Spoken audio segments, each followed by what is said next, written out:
Hello, my name is Dmitry Savintsev. I work for Yahoo. I work for the Paranoids, for the security team. I've been at Yahoo for a long time, actually since the beginning of the century. Been doing the engineering, so the just development of billing systems, infrastructure, and in the last years got in the security team. And my programming kind of biography follows the track of both industry and Yahoo development. So when I came, we've been still doing web application in C++ with all the Apache handlers, and then lots of Perl, PHP, Python, Node.js, and in the last months been doing Go. So this talk about some web application security in Go. Web application security, I haven't heard a lot of information or experiences about using Go in the security space. So there are some programs, like for example for encryption that uses, but traditionally is web application security people use a lot of Python, Ruby, and also Java. Some scanners are written in Java. So I would like to hope to change this and get a little bit more Go, because I think it's a great language for the security. So, but we'll talk about the components of the scanner, or what not the whole thing, because it's the work in progress, but some of the pieces that I was able to pick out. So the webseclab is a kind of a toolkit for making the test, or for creating test for the scanner. Then the context detect, that's a piece of the scanner that we've been running for the last months with good results, and talk about the CD and the next plans. So about the web application security domain, this, I think it has two parts. One is it's like a specialized QA, so you're doing a lot of checks. So there's websites or there's products, and you have to look for them very carefully with lots of attention to details, and trying to imagine all the perverse, bad ways, unexpected ways that your application can be used. But it's also enabling, like helping developers. So you're both a police and a kind of servant. So you're doing like a consulting and training and explaining,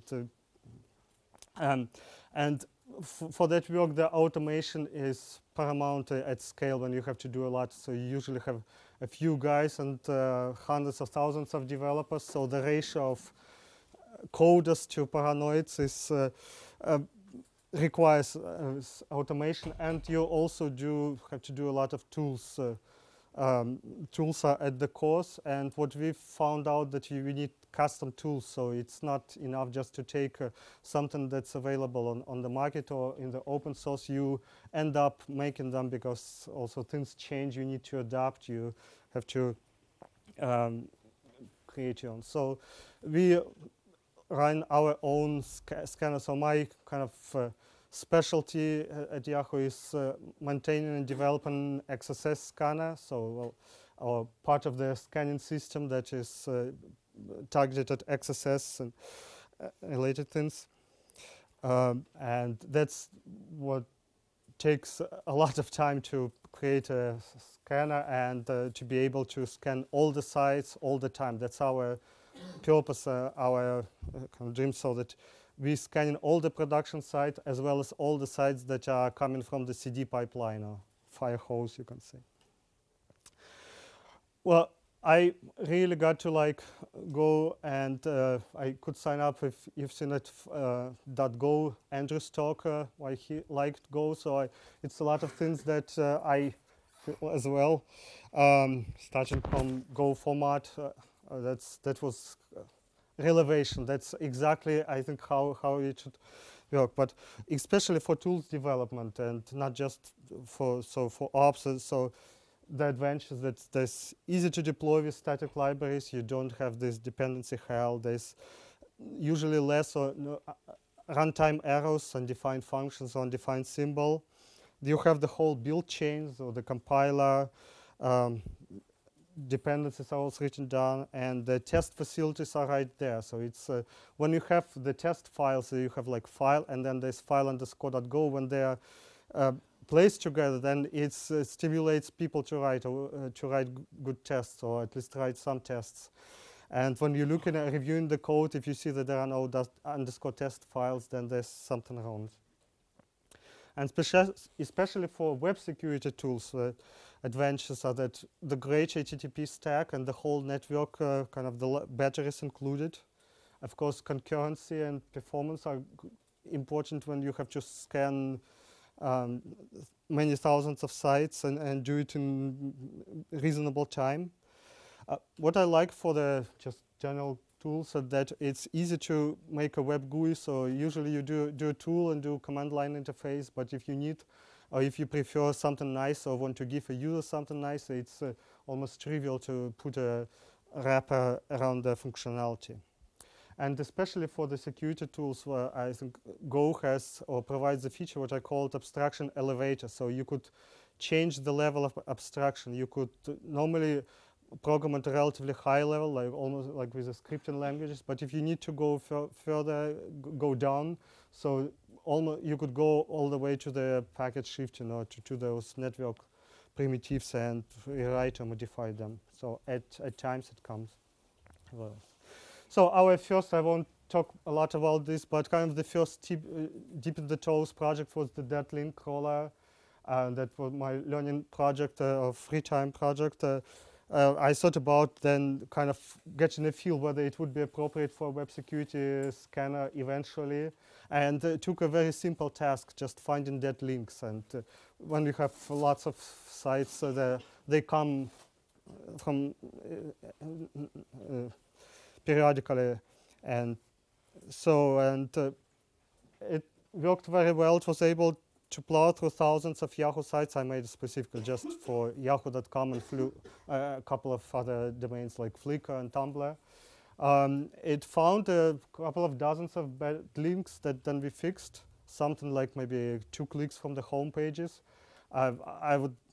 It's hard to imagine how it can be found manually, so you need this kind of tools, and when they fixed it, it's better user experience. And the colleagues were kind of excited. Some people told me, well, that's great job, and that's good when you're trying to introduce or start a bootstrap a new language at a corporation. It was running at like 100 stable concurrent jobs. I ran for a few hours before killing it, and the memory consumption kind of peaked around 3 gigabytes and then was slowly increasing this. Because with the crawler like this, you have to keep a map of the visited links, and that it grows. But I was surprised that it was quite solid and stable and finding good stuff. So some of the lessons, beginner or rookie lessons, you find out fast that you need to close the body, otherwise it goes south. The U limit needs to be increased, and also found that kind of the sweet spot is somewhere between 100 and 300 Go routines that go in parallel. Because when I try to do like 1,000, then I was getting DNS errors that could be a setup of the local DNS server. So you can talk about the webseclab. So the topic came up again when we were working on the security scanner, that, or in general on kind of working with security issues and trying helping people. We needed things so that we could put together tests quickly, or have a test suite for the scanner, so all the corner cases, because we cannot wait until this obscure bug will come next time. So we have to have it like all saved. And there were several iterations, not just myself and teammates. Usually we would do some kind of ad hoc PHP scripts. Then there was an application that was kind of a mimic of a small copy of Twitter, but with insecurity. And then I wrote webseclab that was similar to what I showed, but in Node.js. But then when I discovered Go, I thought that's the right thing, and that's what I want to use it. So I wrote a set of tests in Go. It is a site for testing web security scanners such as XSS scanners, and in that is similar to recently I think the idea was in the air. Google open source firing range, so it's similar idea, but it's in Java. And I also think about this not just a site that has a few pages or that are vulnerable, but also a toolkit for constructing new tests, so that it's would be easy to, when you need to explore something or show or replicate, so that you could put a new test one. So and use it for replication of real use cases, like we have a BugBounty program. So and or from the stage of production, when we find something, I try to put like a model or distilled minimal version in webseclab, so that I could keep it for the scanners. So the requirements are many cases are like a standard one. So you get an input, the input is not filtered or filtered incorrectly, and it goes into output. And so input with no or on filtering. But the badness, so the output, it has to be tightly controlled. So we cannot just put a unfiltered output everywhere, because then it will trigger all the tests. So for the test isolation, they had to be separate. And some of the tests are special. So for example, the HTTP response splitting or referrer injection, they are not like other just bad input filtering. In Go, so there's a convention that the input comes as the in CGI variable, so that you keep it the same, and except the special cases, and there are filters that convert the input value. I'll show the code. And so some of the convention that if it ends with .ok, then we turn off badness, and I'll show how it actually uses Go features for this. And if it ends with underscore of p, then it's a false positive. That's another thing that you have to check a lot with the scanner. So if the scanner is too noisy, if it produces false positives, so false alarms when you do scanning at scale, it will kill the output. It will drown the signal in noise, and any users will just be put off by that.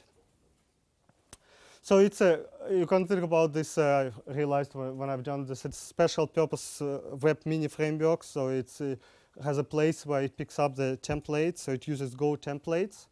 But of course, it uses text template so that we could do the bad output. It has some library of filtering, and it has the filtering has standard blocks. So for example, tags off or on. So if it's tags off, then we filter all the tag characters, or double quotes on and off, so that whether it goes through or not. So here's the so for example, those codes. So first, when I was writing this, I was trying to do this all in functions, that just for each combination of this, I was doing like a count, and I had function do quotes of with spaces, no tags, and it's kind of a combinatorial explosion. There was a lot of code duplication.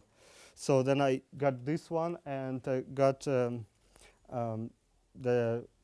based on this, there's a transform function that combines them and applies those filters in sequence, so that you could just specify a set of those and get the corresponding input filtering. And here's an example of custom processing that it doesn't come often, but there was a bug where the escaped the \x would be converted to the normal characters. So that's the function just undoes it. So this kind of a corner case. So we'll because this can be done for replicating badness. So where if we find a like bug or so internal stand, then we could just paste the template, set filters, and have a new case. And also it allows to see the issue in the realistic setting. So if you grab the HTML from the production kind of scan, then we have a test with the real real HTML. But it also, what I really like about this, it can be used to resurrect badness. So for example, if it's from BugBounty program, and there was an issue, our developers sometimes are very fast to fix it, so they fix it before I get to this or before I wake up. So earlier I had to ask them, could you please put the old vulnerable version on a test server so that I could check it with my scanner? And this was an awkward thing to do because developers have other more important things to do than put the old versions somewhere. So now we do this way. Our incident response team, when they tried those issues, they save the output and add it to the bug. And then even if it's fixed, I grab this dump HTML dump, convert it to webseclab test, and put it, then I can play it with it as much as I can. So. Okay, so let's try a demo. That's the page, so I put a bunch of those. So for example, the classic is the full JavaScript. It's like when there's no escaping. And we just put alert. And so it works. So or there's the PostOne. It's also special. So there's most of the case with get, because it's sufficient to check the output handling, but you need to check this as well. So if you, let's say you get image source equal full on error equal alert hacked script. So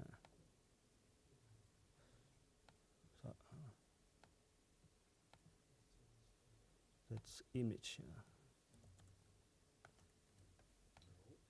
No. Yeah, you're right.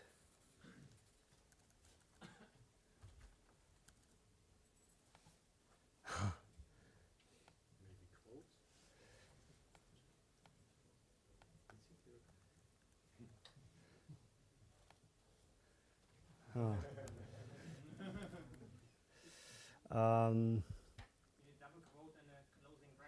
You need to close there, this one, yeah.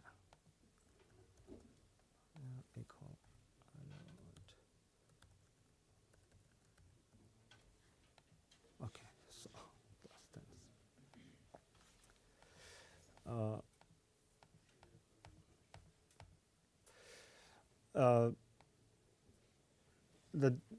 There are some cases, like for example, on mouse over. Let's check one of those.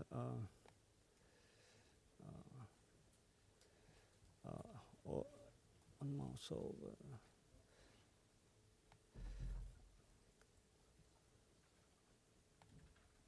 So we could take a look at so it's in the source, it's values in input. Okay.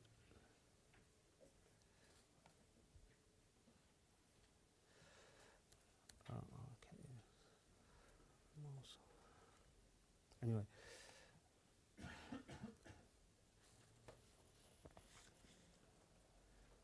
Injection on mouse over equal alert. See if this works. Oh, so that's it has to go here. X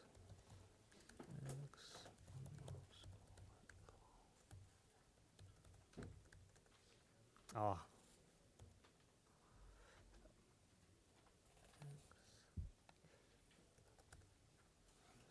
Sorry.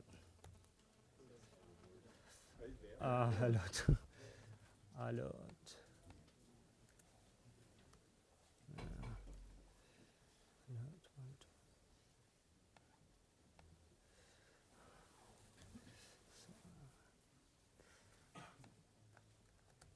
Ah, sorry.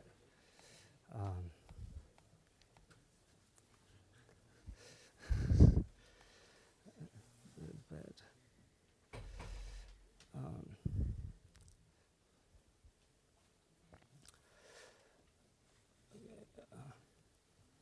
let's try this one, the JavaScript injection. Put here.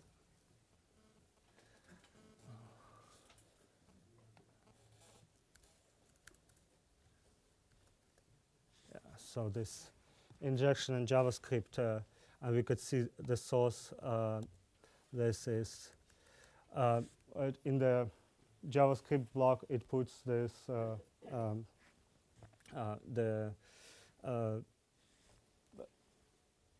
injects the code that gets executed. So we want to open source this. So and I'll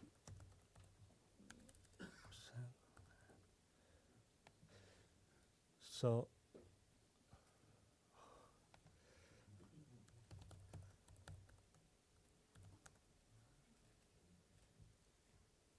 Okay, so it's now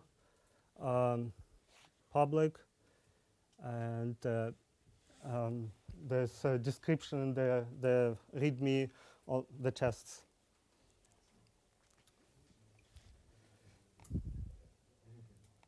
Okay.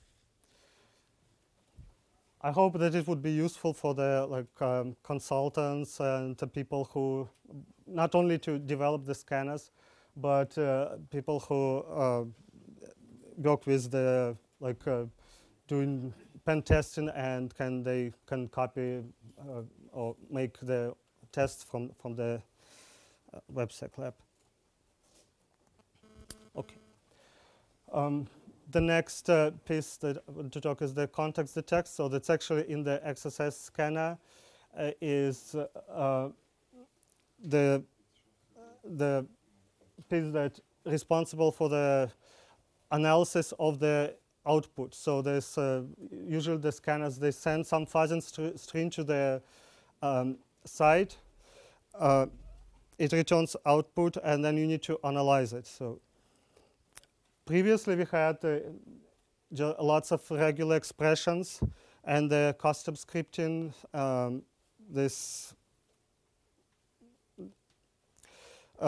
For example, and that got difficult to understand and quite fragile. And there were still lots of false positives and false negatives.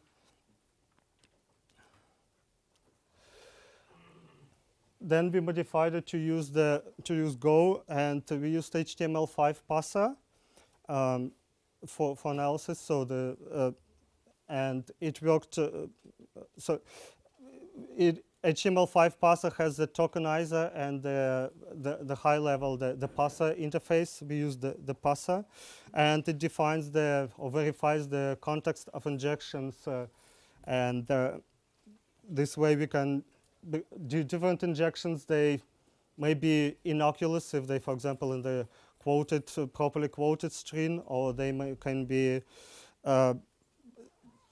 bad or can be dangerous in different contexts. We also used the JavaScript parser from Robert Kreeman to check whether injections breaks JavaScript or not. We've seen the example previously that was injection in JavaScript. So usually when you're sending the fuzzing script, you're not sending just some a numbers or alert, but some special characters. And if it gets injected inside of JavaScript, it's usually breaks the block of the JavaScript and makes it unpassable. And by this detection, we can see if it's almost emulate the browser and see whether the injection will. And if it breaks JavaScript, then it's likely to be exploitable, because then you can put your own stuff, your own script. So you're kind of broken the sandbox. The normal kind of the rule that the input shouldn't leave the same context when being output. So here's how it's done. We have the function check JavaScript. We need to do some marking because of the comments, the browser. So we kind of imitate with replacing this the comments, removing them. And then we call the pass file from autoparser and see if it returns an error, then it must some must be broken, and it's likely the injection broke that. Not, then we return null. So, and we could also from the parser we could check if, for example, if just kind of innocuous string, if it doesn't break, but the something with the curly brackets breaks, or with the given injection, then it must be bad. So some of results that we reduced the false positive rate in the scanner to almost zero, and that was a big relief both for us paranoids who have to deal with the output and tried this, and also the developers and QAs who use this. And it's still finding the real issues as we check with the webseclab. Also improved output because we can take the relevant parts from the context, like the previous context part of the breakage. The scanner with context detect was able, actually is now part of the CD pipeline, and it scans all the sites that go from developers, all the websites that go out. So you can say that Go has a role to play in keeping security lots of Yahoo sites. For the scanner system, we also had the distributed system with web services interface and multiple redundant workers that actually do the scanning. So there's a web server that provides the web service front end, takes a request, and then multiplexes it to one of the workers. That part is also done in Go. And we use also the scan test. And once you work with Go, I actually found that it's convenient for the functional testing. So you do Go test and put a build block on the functional, and it's worked quite well. So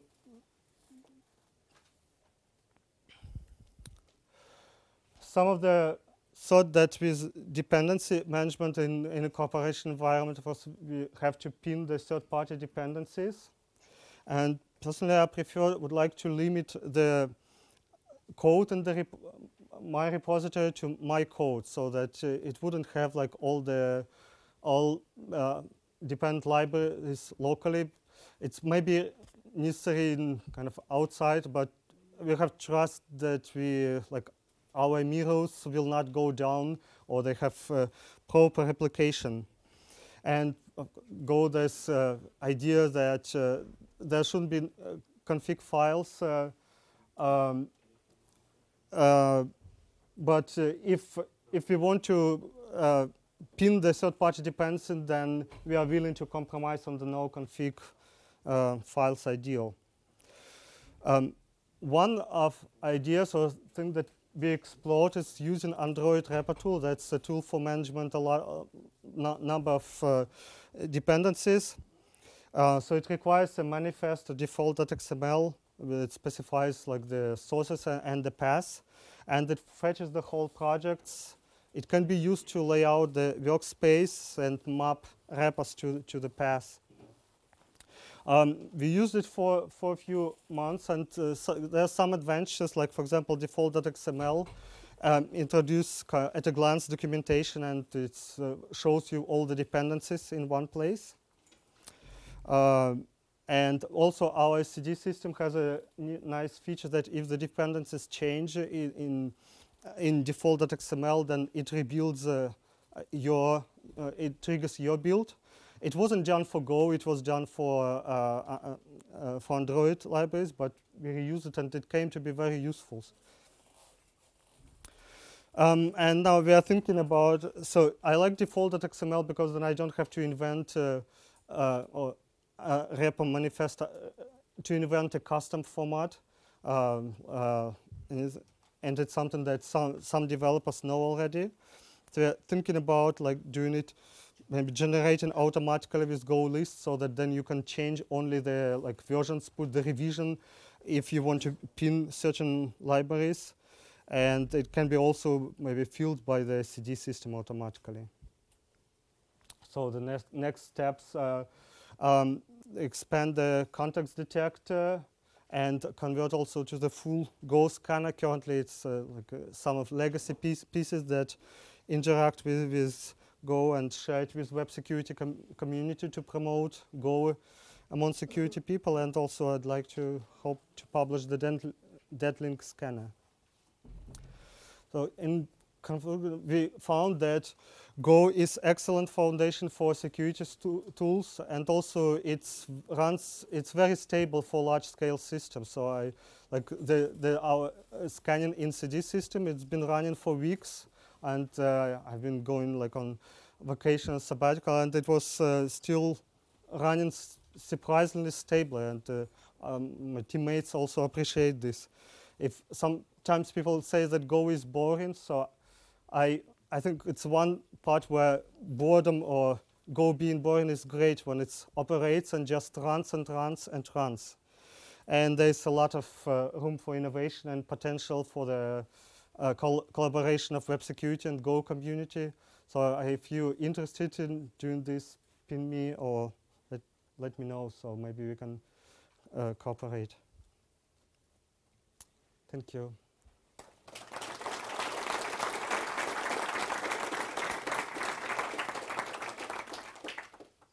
Questions?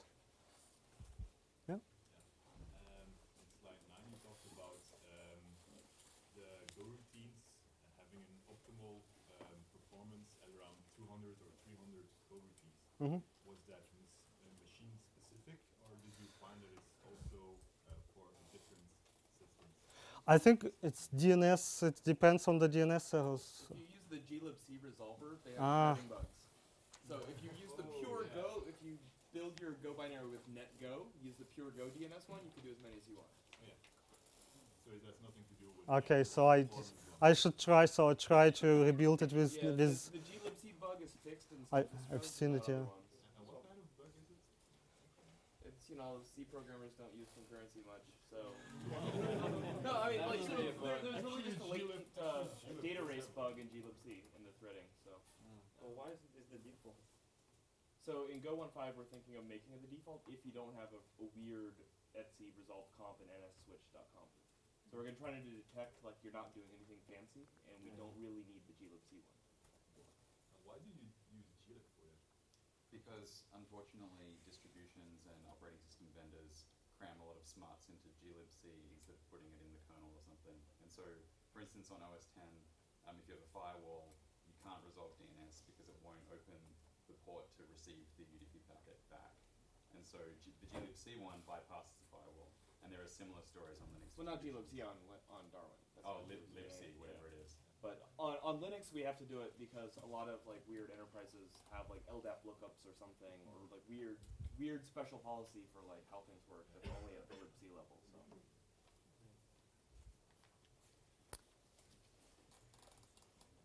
Okay.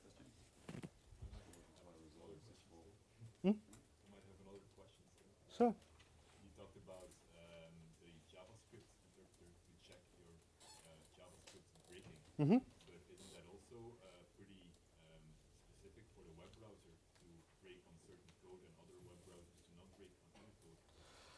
Well, the JavaScript is standardized. So when we're just checking the JavaScript, I think it's you could even like on the command in Node and JS, if JavaScript is malformed, then it's malformed. I think the way the browsers now pick up those script pieces because of the HTML5 parsing algorithm is relatively standard. So I think it's I think it works and it doesn't depend so much on browsers. So. But of course, for the scanning, there are two levels. One is just the simple HTTP, and the other is with the browser automation. That's a different story. So.